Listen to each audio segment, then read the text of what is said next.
We know all about haunted houses that exude unsettling, creepy vibes. It's a tale we all share during sleepovers. It's one of those places we all know best to avoid. Even standing in front of such a house from a distance in broad daylight can give you the eerie feeling that someone is watching you. Trust us, it's not just your anxiety. However, none of these places compare to Hill House, which was introduced to the world through Shirley Jackson's book in 1959. The eerie atmosphere created by this story has been so impactful that horror fans and readers still reread it, with some even analyzing its themes on a deeper level. But what makes Hill House so haunted? Today, we have a spooky little journey to examine the various theories surrounding the haunting of Hill House. Before we get too far into our explanation though, we have a very small request. If you like our content, please support us by subscribing to the channel. It's a small click for you, but for us, it means a lot. Thank you. Let's begin.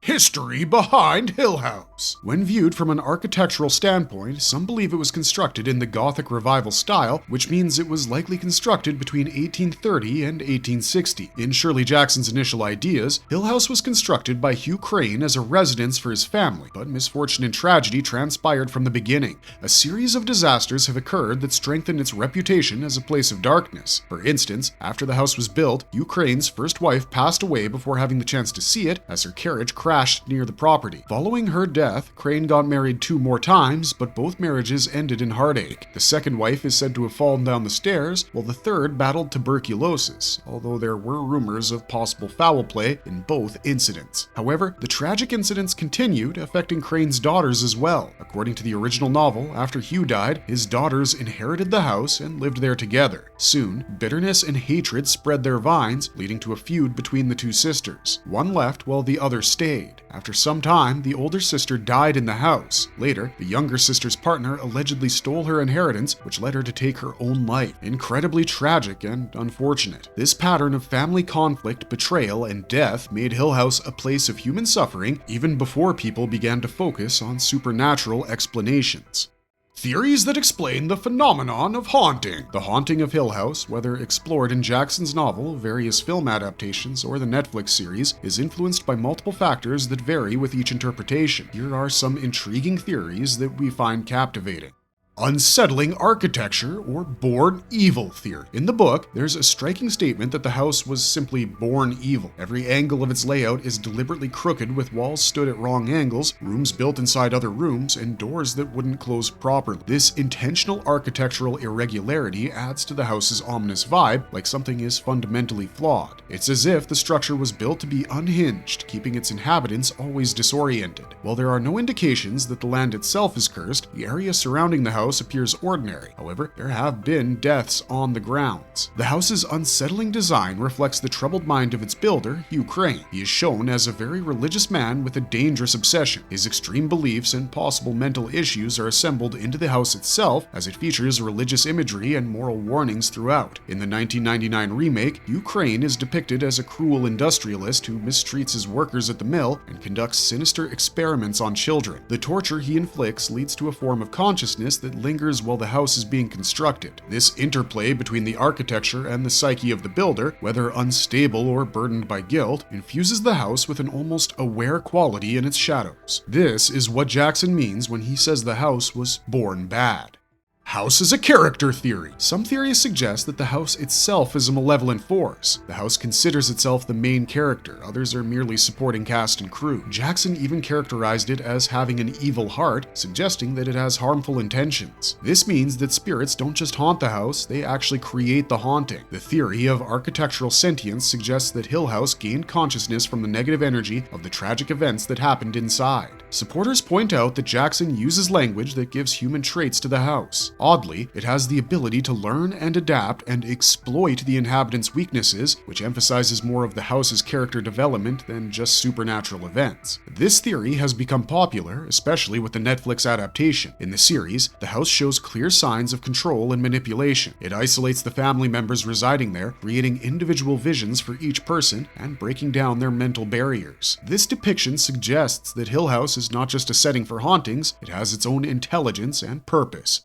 Psychological interpretations. Several literary critics and scholars have viewed The Haunting of Hill House primarily as a psychological inquiry rather than simply a tale of the supernatural. This psychological theory suggests that the haunting reflects Eleanor's repressed trauma, loneliness, emotional instability, guilt, and unfulfilled desires. The haunting here basically represents the mental illness and the breakdown that happens when a person struggles to deal with their inner conflicts. After years of caring for her invalid mother, Eleanor developed significant psychological issues that caused her to project her inner turmoil onto the house, raising questions about whether the haunting exists primarily in her mind. Shirley intentionally blurs the line between real supernatural events and Eleanor's potential mental illness. This creates a story that leaves fans in a dilemma where both explanations seem equally plausible. And this psychological understanding extends to other characters as well. Dr. Montague symbolizes the pursuit of rational scientific inquiry in an attempt to assess the supernatural. Theodora represents the unrestrained desire and freedom that Eleanor yearns for deep down, while Luke embodies a materialistic outlook that reduces the house to just property. Each character's interaction with Hill House is shaped by their personal psychological lens, which indicates that the house acts as a mirror, reflecting the inner demons each person wrestles with.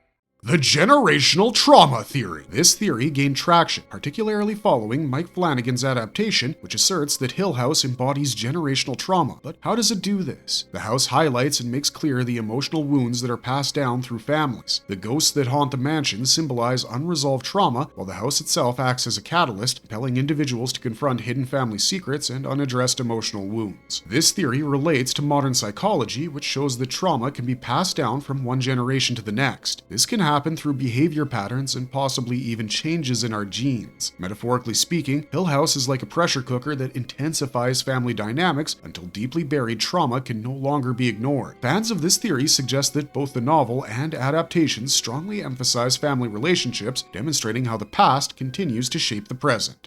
The living organism theory. Some fan theories suggest that Hill House is alive, acting like a huge, slow-moving organism that pretends to appear as a regular building. This idea compares Hill House to other fictional living houses found in books and movies. Supporters of this viewpoint suggest that the house's ability to breathe and produce organic sounds indicates it's not simply haunted. Instead, it functions as a predatory entity that has adapted various ways to attract and devour humans. This interpretation suggests that the unusual angles and the haphazard layout of the house aren't mistakes in the construction. Rather, they're intentional designs meant to trap prey, which is very similar to how carnivorous plants like the pitcher plant or the Venus flytrap catch insects. The house can create illusions and influence people, just as some animals use mimicry in nature. Fans have discussed the idea on online forums, analyzing the architectural details of Hill House to find possible natural shapes hidden as conventional building features.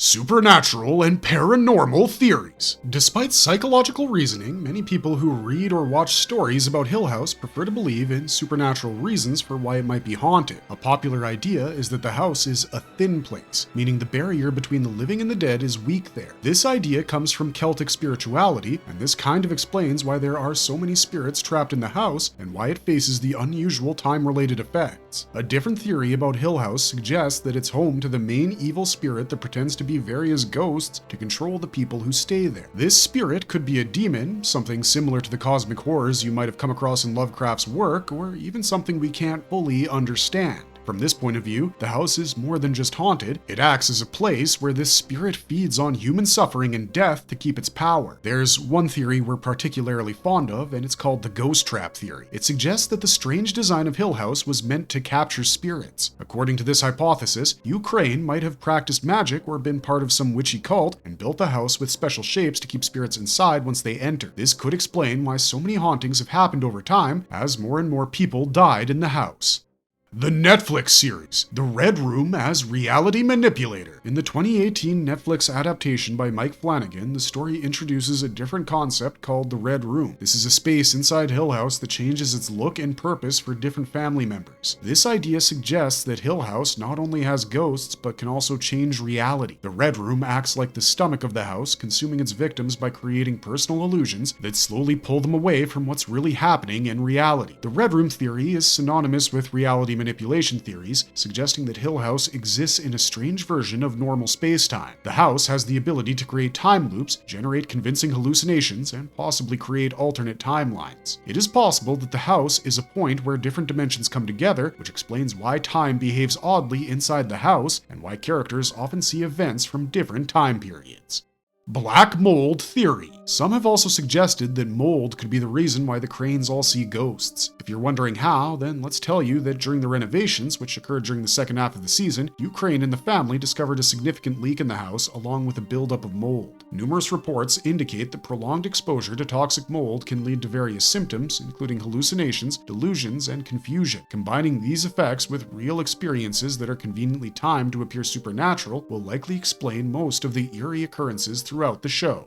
The Canterville Ghost Theory. This theory connects the Hill House from Shirley Jackson's work with Oscar Wilde's The Canterville Ghost. In Wilde's story, a ghost fails to scare away a civilized family, and the inhabitants refuse to leave, no matter what bloodstains are on the floor. In the end, the ghost resigns and leaves the house. Similarly, Hill House has 4 unwanted visitors, supernatural investigators who face the house's haunting attempts, which don't deter them. But, unlike Wilde's ghost, Hill House intensifies its efforts, which leads to tragic outcomes. It might make you wonder why the Hill House is so against unwanted visitors. Hugh Crane built the house to provide shelter only for his blood relatives. Anyone who's not related to the Crane family has died in unusual or mysterious circumstances. The Hill House is waiting for something that will never happen. It waits for Hugh Crane's relatives to return and live there once again. The painful truth that has driven Hill House mad is that the Crane family is never coming back. While it waits in vain, it clings to one idea: no outsider's feet will enter me.